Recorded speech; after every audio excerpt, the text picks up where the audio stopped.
titulado el mensaje Cristo, nuestra esperanza en la vida y muerte. Estaré basándome en Romanos 8, versículos 18 al 27, y mi objetivo es, hermanos, que podamos tener esperanza para esta vida y para la vida que sigue.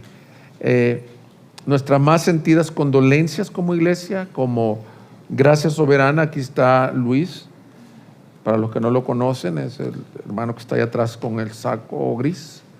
Está su hija, Fini, que me dijo en el plano personal, no solo era mi madre, me dice, era mi mentora, mi amiga, era una relación muy cercana. Están sus nietas. De nuestras más sentidas condolencias como iglesia, pero ustedes saben que su mamá, si estuviera aquí, ella dijera, adelante, fírmense y para adelante, vayan a adorar al Señor. Y muchas veces ella quiso venir a adorar al Señor y por sus limitaciones no lo hacía. Y hay varios que la conocen de antes, y creo que uno de sus objetivos es que siempre en todo lo que hiciera diera fruto. Aún en su funeral pidió que se predicara el Evangelio. Así que no estoy dedicando el mensaje a ella, porque nosotros no creemos que se hacen oraciones o predicaciones para salvar la vida de los que ya fallecieron.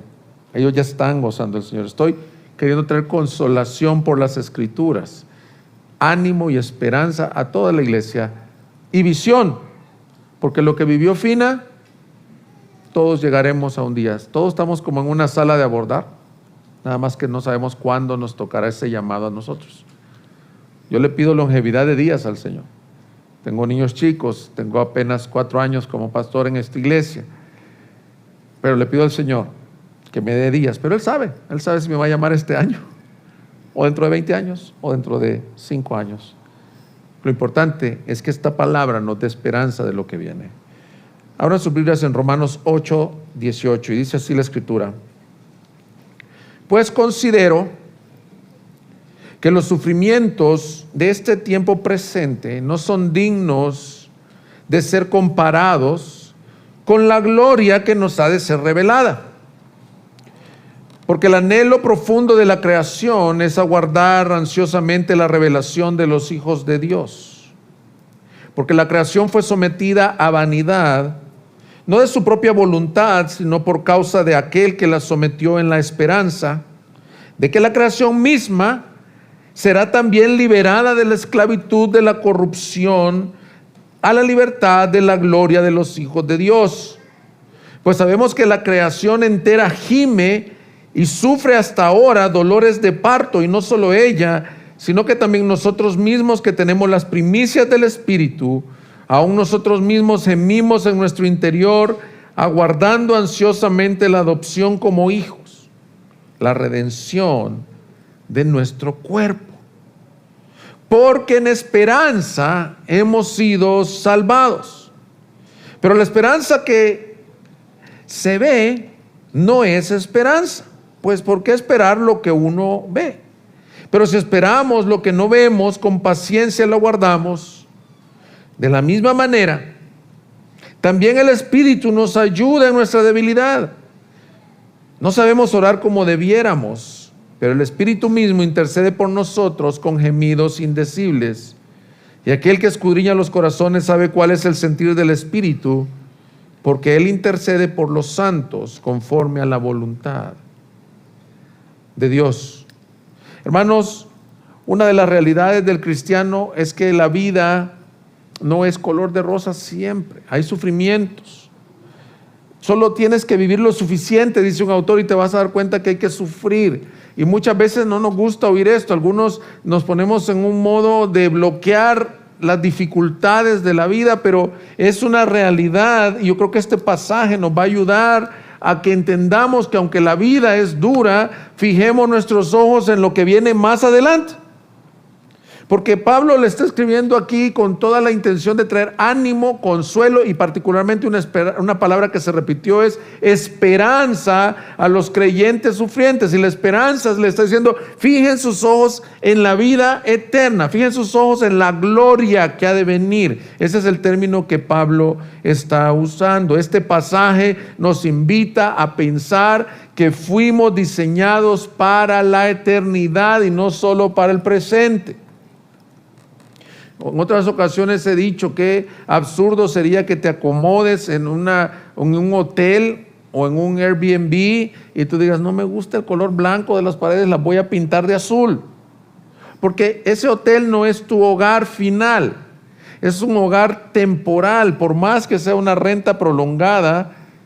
Cuando yo llegué a Guadalajara y comencé a rentar la casa en donde estábamos viviendo, hice algunas modificaciones, no de estructura, sino de colores, de jardín, y luego cuando me tocó salir de esa casa, pues me costó porque yo había hecho como si fuera mi casa habitación, pero no era mía, y el Señor me recordó, tampoco esta tierra es tuya si tú eres cristiano. No, esta vida no es el todo. Y esa es la esperanza que yo quiero traer a ustedes por medio de este mensaje. Quiero que fijen sus ojos por encima del sol, como dice el canto. Porque yo, conociendo bien a mi amada hermana Fina, ella tuvo siempre esta esperanza. La última vez que hablé con ella, todavía me dijo que ella estaba lista. Ese término utilizaba ella: estoy lista para estar en la presencia del Señor. La pregunta es si tú estás listo. La pregunta es si tú tienes esa confianza, esa esperanza. Veremos tres cosas: el sufrimiento del tiempo presente. El segundo punto es ese sufrimiento del tiempo presente nos lleva a anhelar la gloria futura. Y por último, veremos la ayuda en el tiempo presente. Veamos el sufrimiento presente. Pablo empieza en el versículo 18 y les voy a pedir que tengan su Biblia abierta porque es un pasaje que Pablo particularmente dice muchas cosas muy densas. Y es importante que yo las pueda poner sobre la mesa y que tú las puedas analizar y recibir por el Espíritu y decir: Señor, háblame.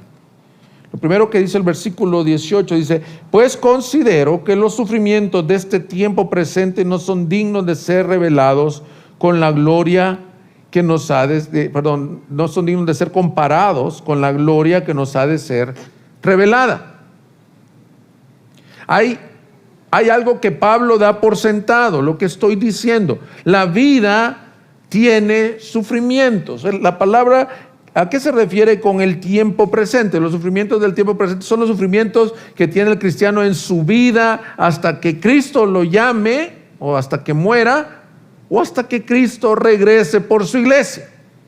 Dice Pablo, no hay duda, no hay cuestionamiento. El sufrimiento acompañará la vida de los creyentes. El domingo anterior, sin saber que el Señor iba a llamar a Fina, yo hablé que angosta es la puerta, estrecha es la puerta y angosto el camino que lleva a la salvación.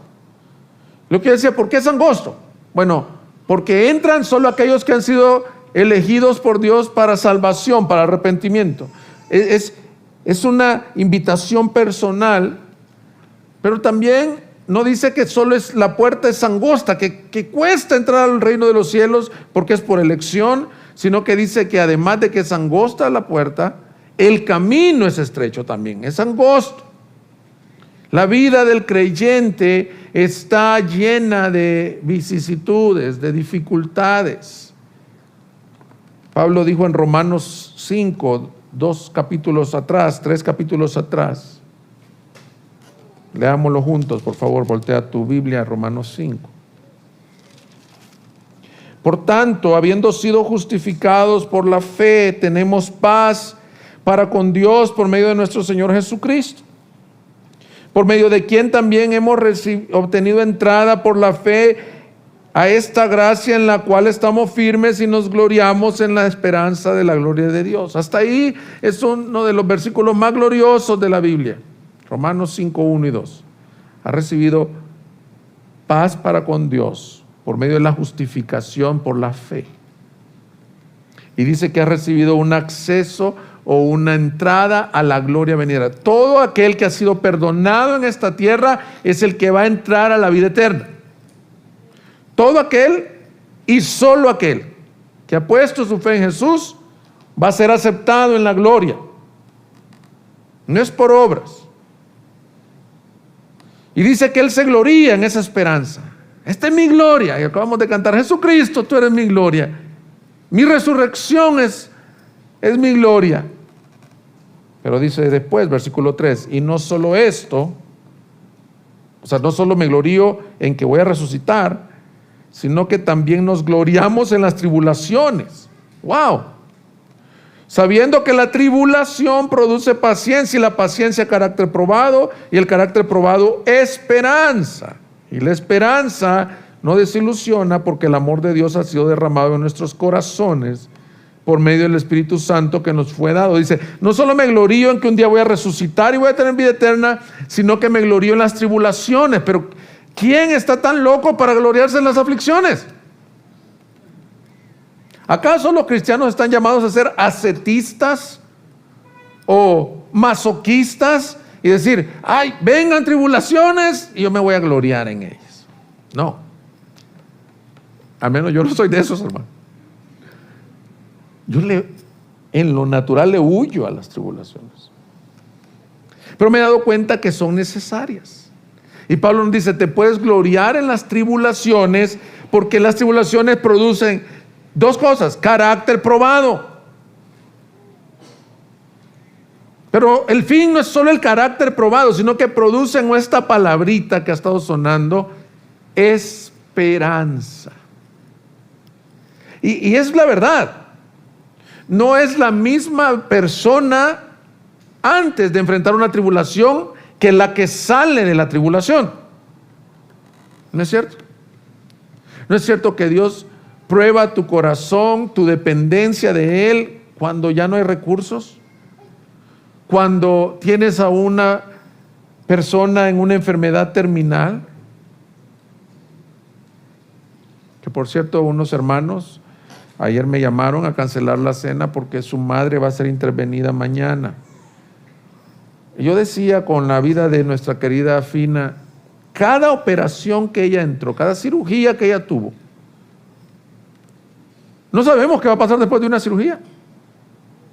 Pero no es que el cristiano sea fuerte en sus fuerzas o masoquista, que venga el sufrimiento y yo me voy a gloriar en él, sino que Pablo había aprendido el secreto que Dios estaba obrando en el sufrimiento, que Dios, como compartí en Hechos 26, estaba orquestando las pruebas, y él puede decir, gracias Señor, porque estas están trayendo un peso de gloria y un deseo de pensar, este no es mi hogar,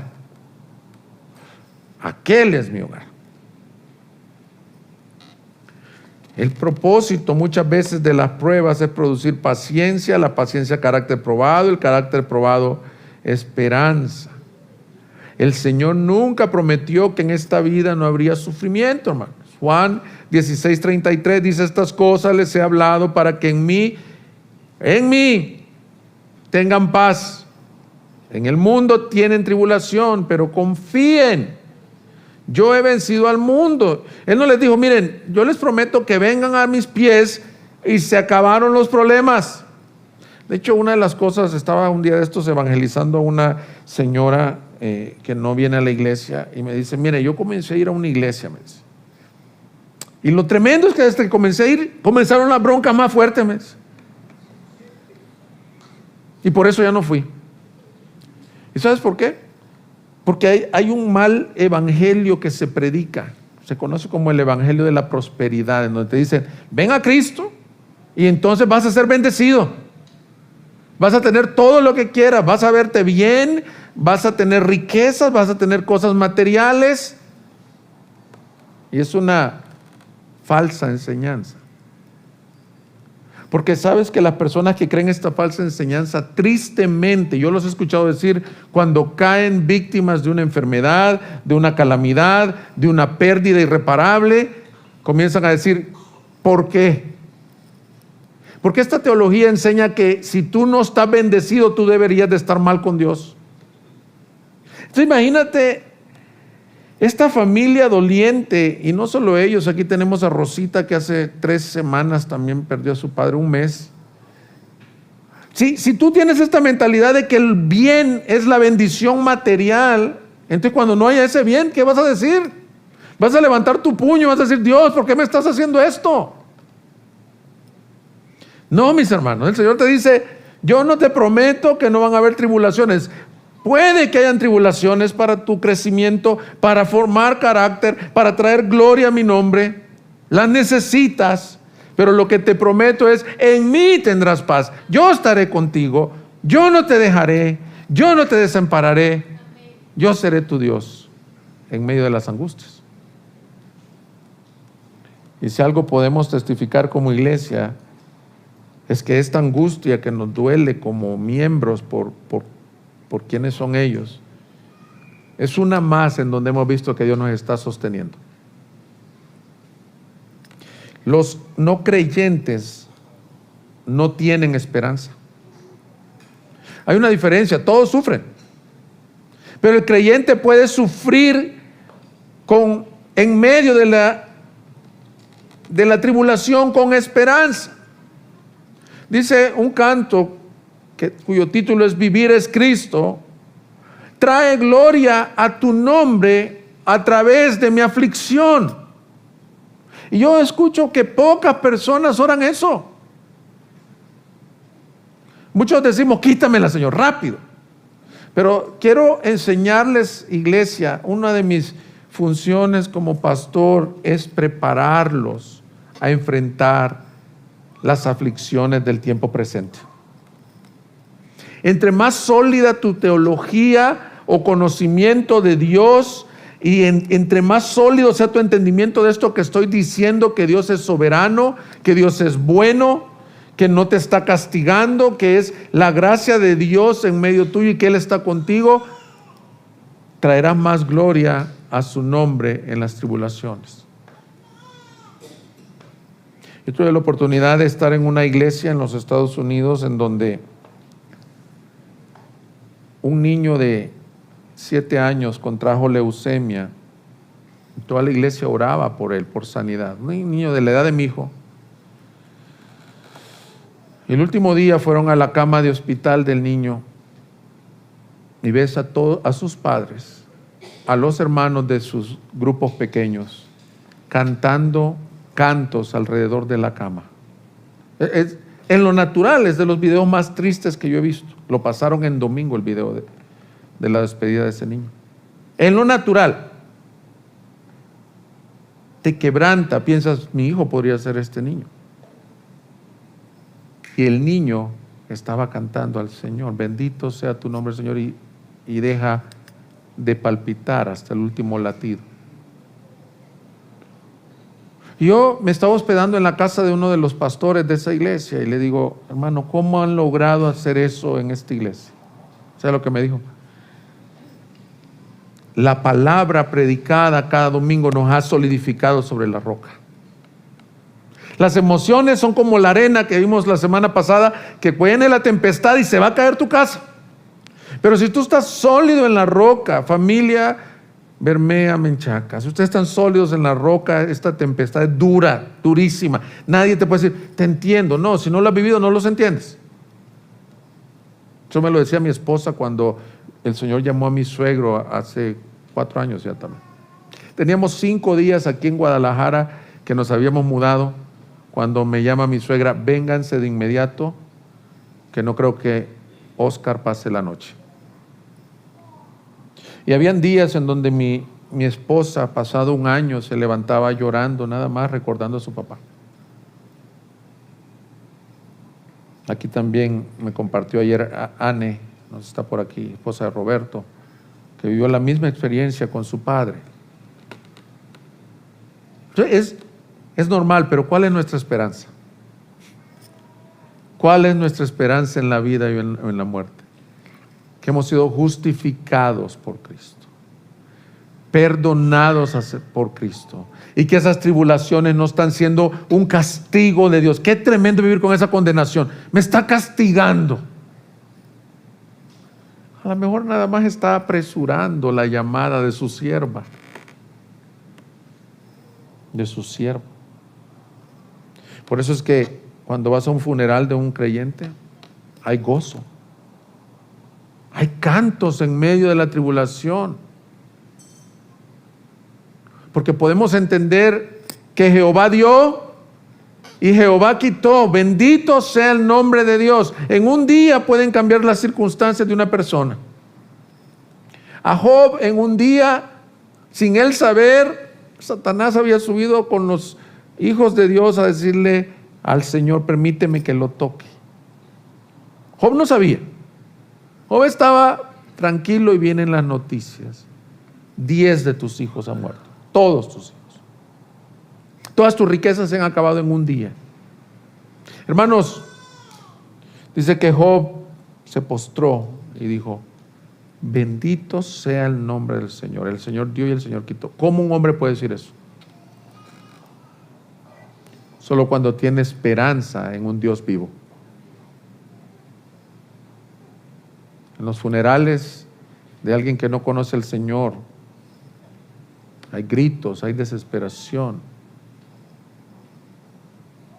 En los funerales de alguien que conoce al Señor hay dolor,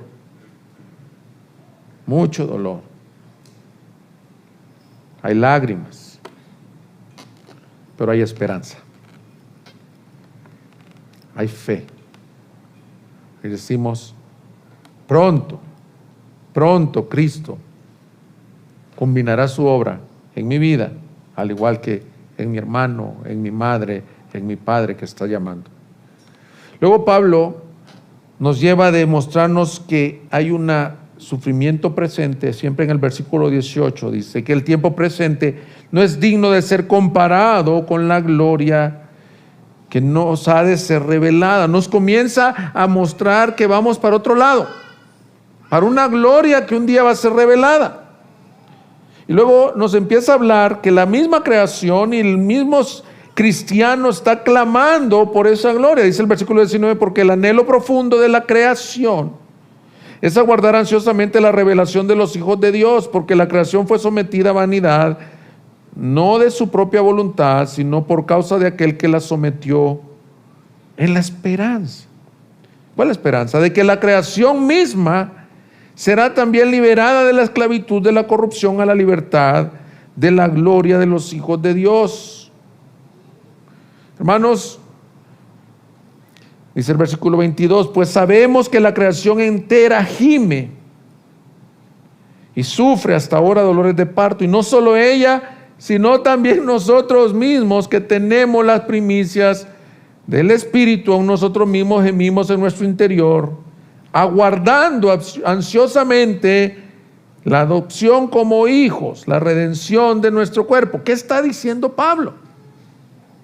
Dice que la creación fue sometida a lo que él llama corrupción. En algunas versiones dice vanidad. ¿Qué está diciendo? Aquí hay un poco de teología en estos versículos. Cuando el pecado se introdujo al hombre, al mundo, el efecto del pecado es que corrompió hasta la naturaleza. Mira, dice el Génesis que el Señor Dios dijo y las cosas fueron. Él dijo y sea la luz. Él dijo y hayan lumbreras en la expansión de los cielos. Él dijo hayan árboles, hayan frutos, hayan animales, de los que vuelan, de los que están en la tierra. Él dijo hagamos al hombre a nuestra imagen y semejanza. Él dijo hagámosle una ayuda idónea. Todo lo hizo Dios. Y de cada vez que él habló, dijo, y era bueno, y bueno en gran manera. La creación era perfecta, era el lugar donde el Señor vivía en comunión con Adán, con Eva, en donde él se paseaba por el huerto. Pero dice la palabra que cuando el pecado entró, la tierra fue corrompida. O sea, el cuerpo humano ahorita no es perfecto, aunque es asombrosa la concepción. Ahorita presentamos niños. ¿Cómo es posible que de un esperma y un óvulo salga un ser, un ente inteligente? No es posible por la casualidad ni por la evolución.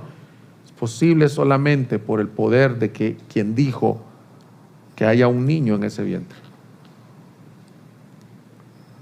Los colores de la naturaleza, de las flores son preciosos, los paisajes, los arrecifes allá en el área del Caribe, los que han podido ir a la Riviera Maya, a Cancún. ¡Qué belleza!, ¿no? Y esa creación bella gloriosa, es imperfecta. Está corrompida, corrupta, hay terremotos, hay tsunamis, ¿se recuerdan el tsunami del 2004? Hay pandemias, un virus pequeño, aéreo, que podemos contraer por el simple hecho de respirar. Dobló la voluntad de gobiernos y de muchas personas, miles de personas tiradas en las calles de Nueva York, de España, ¿te imaginas? De Italia, ¿te recuerdas? Y muchas veces tenemos esta tentación, yo se los decía en la predicación, Dios es Dios en mis tormentas, en Hechos 26. Muchas veces tenemos la tentación de cuando a alguien le viene una tribulación, decir, ¿en qué pecó él? Porque esa es nuestra mentalidad. Cuando Job tuvo esta calamidad, dijeron, ¿en qué has pecado, Job? Algo has de haber hecho malo. Y hermanos, eso es no entender el Evangelio. Si esta familia no entendiera el Evangelio, ellos lo entienden muy bien. Ellos podrían caer en una condenación de decir, ¿qué hizo mal mi mamá o mi esposa? Y si tú vives esa vida miserable de decir, la ley de lo que hago me está castigando Dios, eres una persona muy condenada en tu vida. Muchas veces, muchos de nosotros vamos a morir, no por un pecado que hemos hecho, sino por la caída del pecado en la humanidad. Por la caída del pecado en la humanidad hay cáncer, hermanos. Hay artritis. Hay enfermedades terminales. Mi suegro falleció de fibrosis pulmonar idiopática. ¿Sabes lo que quiere decir eso? O sea, que hay algún médico, me corrige si no es correcto, que no saben de dónde se produjo. No saben de dónde proviene esa fibrosis. Nadie sabe por qué una célula comienza a comportarse maligna y se vuelve un cáncer. Esto es producto de la tierra caída en la que vivimos. ¿Por qué los terremotos más intensos en Turquía? El terremoto, hay departamentos, torres de departamentos completos que se cayeron con la gente habitando. Entonces dice Pablo, personifica la creación y dice, la misma creación gime. Y esta palabra gemir, aquí nos da el ejemplo, es como los gritos de una mujer a punto de dar a luz. Y está clamando la tierra, la creación. ¿Hasta cuándo? ¿Hasta cuándo? ¿Hasta cuándo va a ser revelado los hijos de Dios? Y tú dices, ¿y qué es eso de los hijos de Dios revelados? ¿Qué es esto? Ahora Willy nos leyó en Primera de Juan, capítulo 3. Acompáñame, por favor. Y aquí nos dice qué es esa revelación de los hijos de Dios. Primera de Juan, capítulo 3, versículo 1. Dice, mirad cuán gran amor nos ha otorgado el Padre que seamos llamados hijos de Dios. Y esos somos. ¿Quiénes son los hijos de Dios? Los que han puesto su fe en Jesús. Esos somos. Por eso el mundo no nos conoce, porque no lo conoció a Él. Y dice, amados, ahora somos hijos de Dios y aún no se ha manifestado lo que habremos de ser, pero sabemos que cuando Cristo se manifieste, seremos semejantes a Él, porque lo veremos como Él es. Y todo el que tiene esta esperanza puesta en Él se purifica así como Él es puro. ¿Qué es lo que espera la creación? Que los hijos de Dios, que la creación entera sea redimida, ya sea por la venida del Señor o por el llamado del Señor a tu vida. Eso se conoce como la glorificación del creyente.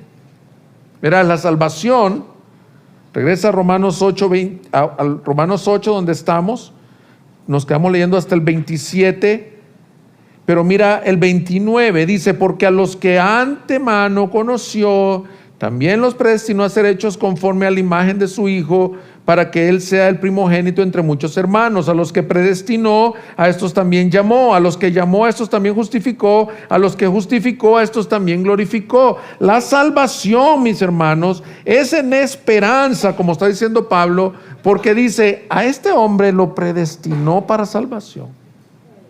Y un día lo llamó por el evangelio. Ahí comenzó tu camino angosto, con el llamado del evangelio, en donde tú fuiste justificado por la fe. Ahí dice el orden: predestinado, llamado, justificado. Todo este caminar está siendo santificado, y dice, también a los que llamó los glorificó. ¿Qué quiere decir eso?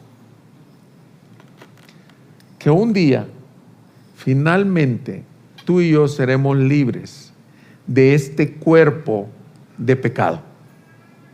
Esa es la glorificación. Hermano, si tú eres verdadero cristiano, tú lloras por ver cuántas veces le fallas al Señor y dices, ¿por qué otra vez? Y puedes decir, ¿hasta cuándo, Señor? ¿Hasta cuándo me quitarás estas tremendas envidias? ¿Te has fijado cuando tenemos un pecado recurrente que no podemos dejar? Si eres verdadero cristiano, lo puedes dejar por la gracia de Dios y por el poder del evangelio que transforma. Pero te duele profundamente fallar al Señor y decir, ¿por qué otra vez tuve envidia? ¿Por qué otra vez volví a esta idolatría? ¿Por qué otra vez volví a tener estos odios, a estas lujurias? Es la vida caída que vivimos. Ya somos hijos de Dios, pero no se ha manifestado lo que seremos hasta que lo veamos cara a cara. Y en ese lugar, en el día del funeral prediqué, ya no habrá lágrimas, ni dolor, ni tristeza, ni pecado, ni enfermedades, ni sufrimientos. Una ocasión, compartiendo aquí la palabra, compartí el ejemplo de la hermana Johnny Tada Erickson, quien quedó cuadraplégica con un accidente de natación a los 17 años. Tiene 55 años, cuadraplégica en una silla de ruedas. Y cuando ella comparte su testimonio, dice, una de las cosas que yo voy a hacer en la gloria, cuando el Señor me llame, mi esperanza es que le voy a ver cara a cara y lo voy a adorar, y voy a agarrar esa silla de ruedas y la voy a tirar al fuego del lago y azufre también. Una vez estábamos compartiendo de esto y en la tarde de ese domingo hablé con Fina y me dice, yo también voy a dejar tirada esa silla de ruedas el día que esté allá. En los últimos tiempos tuvo que estar mucho tiempo en silla de ruedas. Yo le decía a una de sus nietas, a la más chiquita, tu abuelita, tu api, está corriendo delante de Dios. Perfeccionados, hermanos. La obra del cristiano se terminó allá, mas la senda del justo es como la luz de la aurora que va en aumento hasta que el día es perfecto. La luz de la aurora comienza a las 6 de la mañana, 5:30 de la mañana, hasta que el día es perfecto. A las 12 del mediodía hay luz total. Así es la vida del cristiano. Pero en esta tierra nadie alcanza la perfección. Tú dices, por más bueno que sea esta persona, le falta la justificación de su alma. Le falta la glorificación de su alma. Por eso es que la tierra gime. No solo la tierra gime, el cristiano gime dentro de sí. Ahí mismo en Romanos, mira Romanos 7:24, dice, miserable de mí, decía Pablo, ¿quién me librará de este cuerpo de muerte? Gracias a Dios por Jesucristo, Señor nuestro. Así que yo mismo, por un lado, con la mente sirvo a la ley de Dios, pero por otro lado, con la carne, a la ley del pecado. Pablo exclamaba, ¿quién me librará? ¿Quién me puede ayudar? Y si tú eres verdadero cristiano, hermanos, este pasaje te lleva a estar gimiendo por la gloria que ha de ser revelada. Por el día en que Cristo te llame o venga por su iglesia. Hermano, si tú nos visitas y no crees estas cosas, el Señor, nuestro juez justo, volverá por su iglesia. Y solo aquellos que tengamos esta esperanza vamos a poder estar recibiéndolo a Él, renovados totalmente. Dice que ¿qué gime el creyente? La adopción como hijos. Ahora, ¿somos hijos de Dios? Sí. Pero aquel día se consumará tu salvación. Quiero que no me malentiendas. Ya eres salvo por la fe. Pero en esta tierra caminas por fe, por esperanza. Pero aquel día ya no vas a necesitar caminar por fe, porque ya caminarás por vista, porque estarás viendo a tu Señor, quien te habrá redimido. Y mira cómo dice Pablo, qué hermoso esto, hermanos. ¿Cómo sabes que esto va a ser cierto? ¿Cómo sabes que un día vas a estar siendo glorificado en la presencia de Dios? Hermanos, les quiero hacer una pregunta bien sincera. ¿Alguno de ustedes ha tenido la duda alguna vez en las tribulaciones si todo esto es real? ¿Realmente, se puede preguntar uno, realmente hay vida después de la muerte? ¿Realmente no todo esto me habrán lavado el cerebro aquí en la iglesia y con la Biblia y nos morimos y ahí se acaba todo? Y Pablo se encarga de decirnos que no solo está gimiendo, sino mira el versículo 23 cuando está ahí, no solo ella, sino también nosotros mismos que tenemos las primicias del Espíritu. El Señor se garantizó de darte una primicia, unas arras, un sello que garantiza tu herencia eterna, que esto no es mentira, hermanos. El Espíritu Santo es como esa firma del Dios que no miente, es el sello. Por eso es que en Efesios dice es el sello en el corazón, porque antes no se usaba la firma, se usaba un sello real. Y tú dices, tú estás sellado que al morir tendrás vida eterna. Pero no solo es el sello, es la garantía, es las arras. Y las arras, mis hermanos, son como la prima, las primicias, o como se conoce también como la entrada. El Espíritu Santo también es una muestra de lo que será el cielo. El Espíritu Santo dentro del creyente es una degustación de la gloria. Una pequeña degustación de la gloria, hermanos.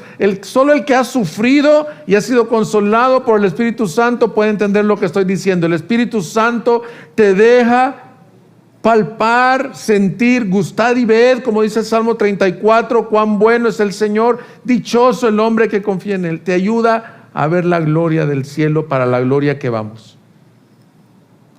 Este mundo es glorioso, es atractivo, es distractor, nos queremos acomodar, pero aquel que ha experimentado el Espíritu Santo dentro de él, derramado dentro de él, que es todo creyente, tiene el Espíritu Santo, puede decir con toda certeza: Señor, un día en tu casa es mejor que 1000 fuera de ellos. Un día en tu casa es mejor que 1000 fuera de ellos. Aguarda el Espíritu Santo, es el sello de la promesa. Mira conmigo Efesios 1, por favor. Versículo 13. Efesios 1:13. En él también ustedes, después de escuchar el mensaje de la verdad, el evangelio de su salvación, y habiendo creído, fueron sellados en él con el Espíritu Santo de la promesa, que nos es dado como garantía de nuestra herencia, con miras a la redención de la posesión adquirida de Dios para alabanza de su gloria. Te dio una herencia, y la garantía de esa herencia es el Espíritu Santo dentro de ti. Hermanos, si has tenido la duda si esto es real, es real. Yo soy la resurrección y la vida, dijo el Señor. El que cree en mí, aunque esté muerto, vivirá. La paga del pecado es muerte, mas la dádiva de Dios es vida eterna en Cristo Jesús, Señor nuestro. Y esta es la vida eterna, que te conozcan a ti, al único Dios verdadero, y a tu Hijo a quien tú enviaste. Hermanos, la vida eterna es una promesa para aquellos que no lo buscábamos, que no lo seguíamos, pero que se nos fue revelado su Hijo y lo selló poniendo su Espíritu. Y por eso Pablo dice: la vida del cristiano, por lo tanto, es una vida de esperanza. Mira el versículo 24. Todo esto nos está diciendo Pablo para decirte esto: porque en esperanza hemos sido salvados. Pero la esperanza que se ve no es esperanza, pues ¿qué? ¿Por qué esperar lo que uno no ve? Es decir, tu vida y la mía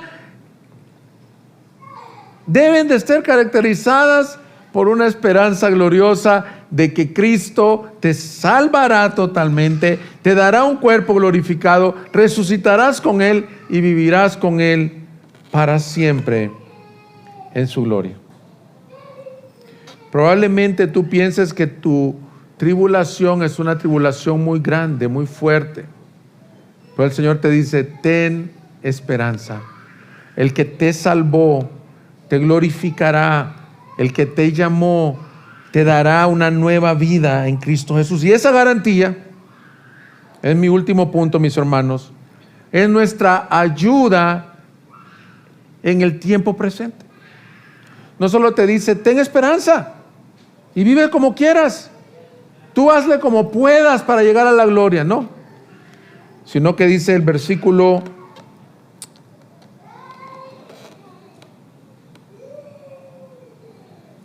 24: porque en esperanza hemos sido salvados, pero la esperanza que se ve no es esperanza. Versículo 26: de la misma manera también el Espíritu nos ayuda en nuestra debilidad. No sabemos orar como debiéramos, pero el Espíritu mismo intercede por nosotros con gemidos indecibles.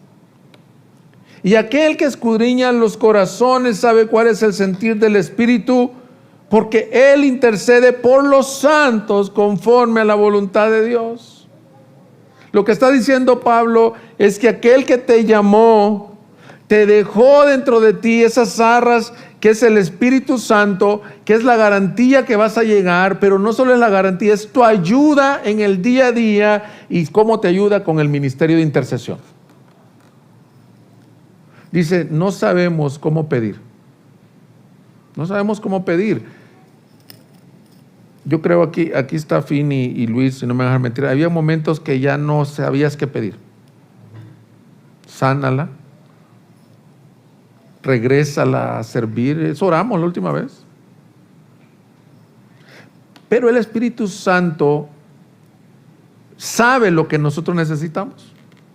Y al estar dentro de nosotros, Él intercede por nosotros. Es decir, nuestras oraciones, tú puedes pedir lo que quieras, pero son editadas por el Espíritu Santo.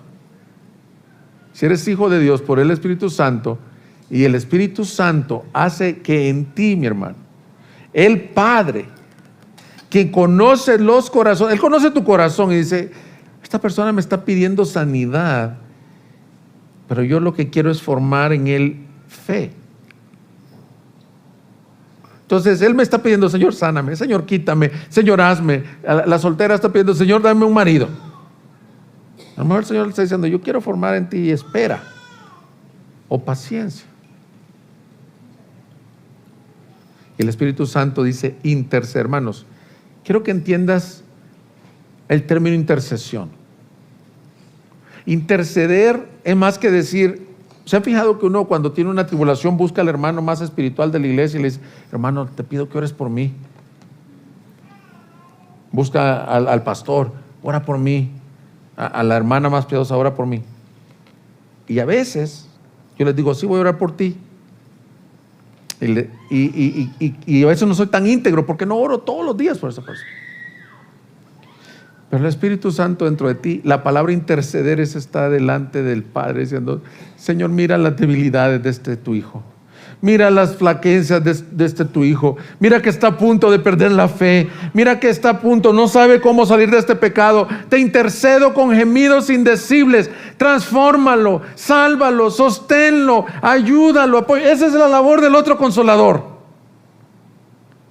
Cuando Cristo murió, mira el impacto de estos discípulos.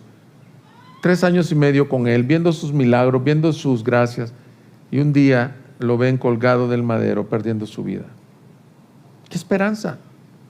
Pero no dice que ninguno dijo: regresémonos a Galilea.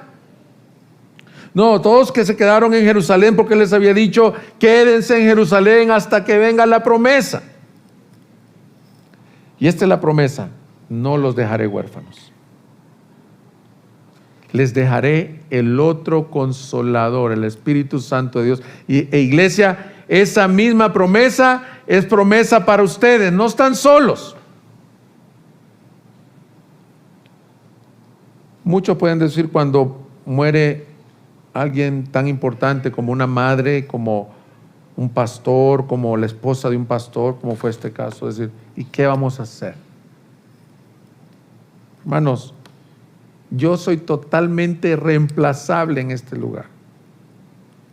El día que yo me muera, yo espero que recuerden las palabras que les compartía, pero yo voy a estar gozoso en la presencia del Señor. Pero algo sí es prometido: Él nunca los dejará solos. Familia Bermea, ustedes no están solos. Tienen al Espíritu Santo que está, si podemos usar esta ilustración, está casi de rodillas intercediendo por sus almas. No por el alma de Fina, por sus almas. Iglesia, discípulas que estaban con Fina, Él está intercediendo por ustedes. Rosita, Él está dentro de ti, intercede por ti. Coco, si estás aquí, Él está dentro de ti, intercede por ti. Y esa es nuestra ayuda en el caminar. No estamos solos, no estamos huérfanos. El que nos salvó nos llevará a la gloria con el Espíritu Santo entre nosotros. Yo no quiero una clase académica, quiero decirles que para mí el Espíritu Santo es lo más vital que podemos tener. Es experiencial. Ahí decía Romanos 5, el amor de Dios ha sido derramado en sus corazones, y la impresión que da es que ha caído en el corazón y convierte.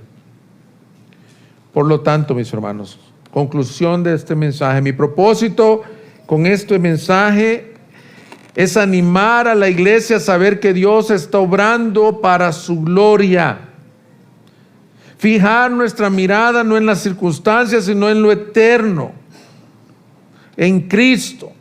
Sé que muchos están visitando hoy aquí por la compañía de los niños, pero te quiero decir que esta esperanza es exclusivamente, no porque sean una élite, para aquellos que han puesto su fe en Jesús.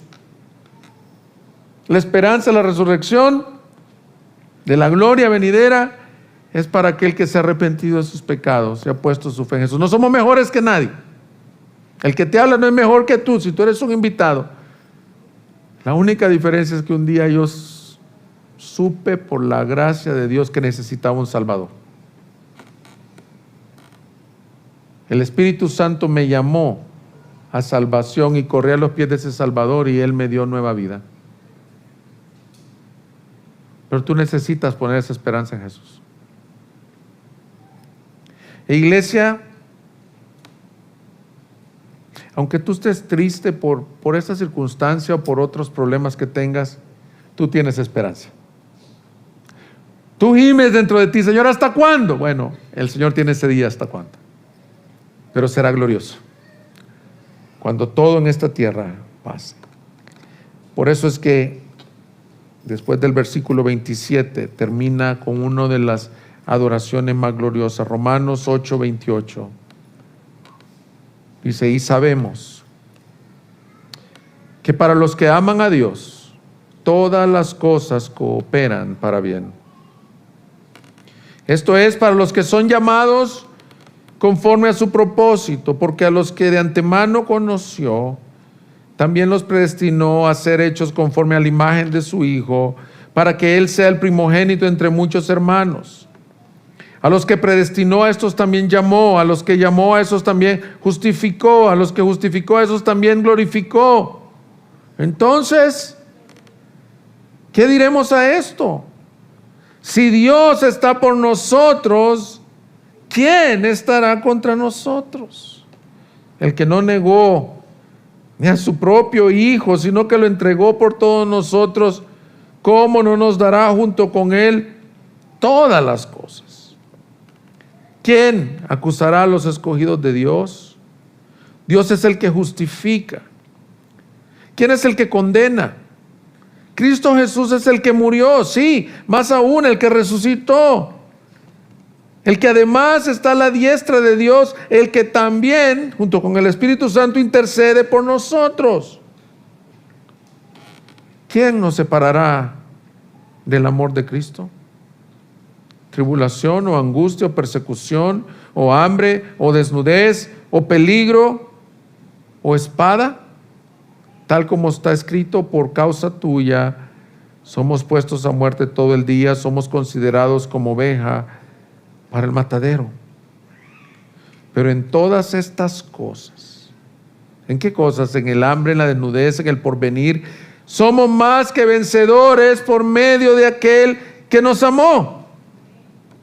Porque estoy convencido de que ni la muerte, ni la vida, ni ángeles, ni principados, ni lo presente, ni lo porvenir, ni los poderes, ni lo alto, ni lo profundo, ni ninguna otra cosa creada nos podrá separar del amor de Dios que es en Cristo Jesús, Señor nuestro. Nada. Si estás en Cristo, vas camino a la gloria. Si estás en Cristo, tienes esperanza y tienes el inseparable amor de Dios en tu corazón. Amén. Pónganse de pie. Vamos a orar. Búsquenos en Facebook y YouTube como Iglesia Gracia Soberana Guadalajara y visita nuestra página de internet igsg.org.mx y disfruta de este y otros mensajes. Visítanos, estamos en Avenida San Luis Gonzaga, 5114, Zapopan, Jalisco, México. Estaremos felices de recibirte.